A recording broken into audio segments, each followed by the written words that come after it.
cas, bana bakote ya mana moto te. Bakote ya mana yo moko nzambe. Ngai na telenyo na somo pe na kolenga na loba nini na bayengebeli na yo. Seigneur Dieu, yaka kolo loba na nzela na ngai pe kobimaka na ngai nzambe epesa bomoi epai na bana na yo. Abondeli te kolo boyo bayaki malade babika. Boyo bazalaki na baproblème bazwa solution. Moko te abima azali faible. Zale longola biso, pambola interprète pe moyoki, pambola paka na etunga kolo na kombo na Yesu Christ tuni obwe. Amen. Amen. Beaucoup fan. Que Dieu vous bénisse. Je suis heureux de vous revoir encore une fois de plus. Et je dis que Dieu vous bénisse. On avait fixé un petit rendez-vous. Et voulant par la deuxième quinzaine du mois de janvier, j'y serai.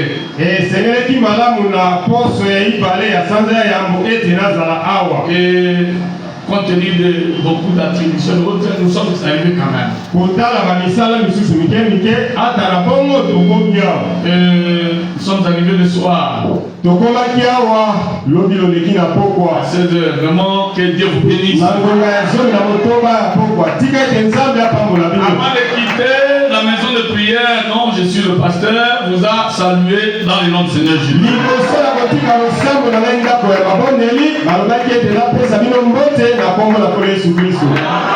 Je n'ai pas une grande chose à vous dire ce matin. Puisque vous êtes vraiment l'héritage de Dieu. Je vais parler de petites choses qu'on vous parle souvent ici. Mon petit sujet se retrouver entre les mains de brigands.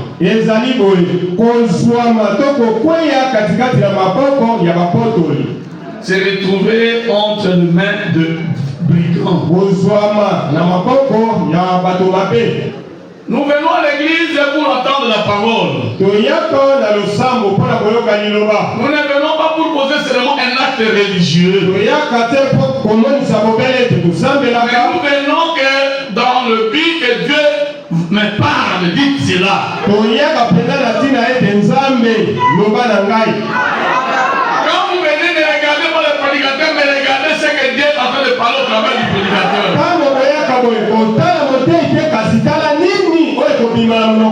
Puisque l'homme c'est l'agent de Dieu. Il utilise toujours un homme pour parler aussi à un autre homme. Et c'est vrai, l'église. Et quand vous venez à l'église, n'ayez pas de point d'interrogation. Un chrétien n'a pas dans sa mémoire de point d'interrogation.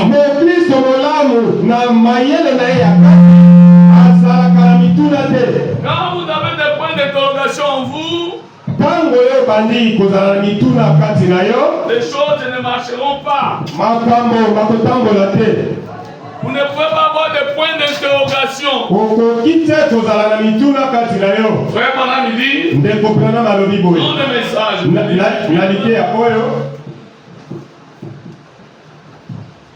Attendez s'il vous plaît. Dans le message qui est celui-ci, du 22 11 59, paragraphe 16, j'ai dit, pourquoi me posez-vous la question? Cela prouve que vous êtes condamné. Sinon, vous n'auriez pas posé la question. S'il y a une question dans votre esprit, débarrassez-vous-en. Vous ne pouvez pas marcher par la foi avec un point d'interrogation dans l'esprit.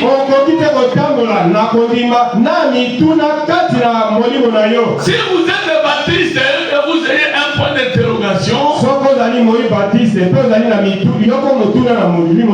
êtes pentecôtiste et que vous ayez un point d'interrogation, Presbytérien avec un point d'interrogation. Ôtez ces points d'interrogation de votre chemin. Est-ce que vous voyez avec moi, Église? Hein? Ôtez ces points d'interrogation de votre chemin.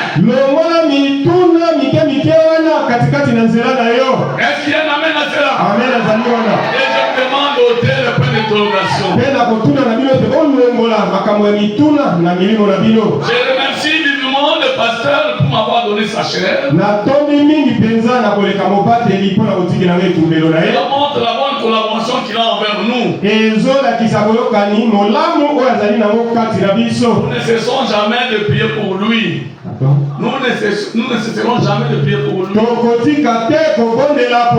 Que Dieu lui bénisse. Et que Dieu aussi vous bénisse. Ce matin, nous voulons parler de l'histoire à Jéricho.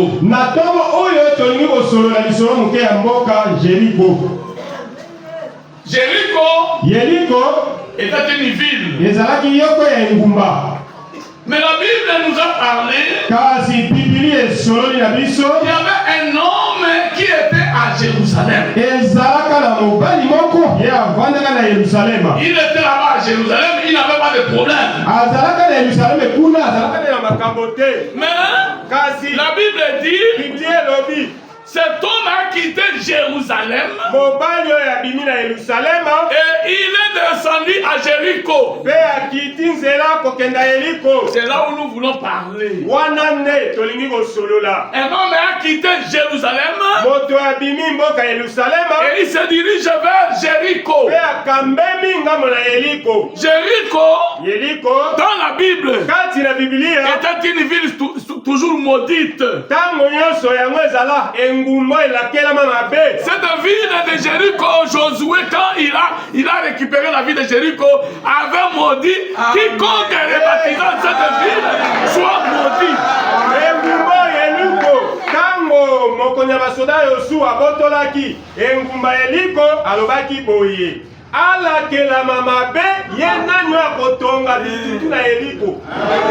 Cette ville était une ville maudite. Et c'est vrai? Et frère Bonham il dit, s'il y avait une crèche, je pouvais dessiner cela pour vous donner une bonne Jérusalem était sur la montagne ou sur la colline. Était sur la colline. Et Jéricho était dans la vallée. Une maison ou une ville qui est dans la vallée, toutes les saletés de la montagne descendent là-bas. Tous les mauvais esprits allaient là-bas. Jéricho était une ville qui était dans la vallée. Et Jérusalem était sur la montagne. J'ai fait une petite représentation pour vous donner une idée. Ici c'est Jérusalem. Mais ici en bas c'est Jéricho. Toutes les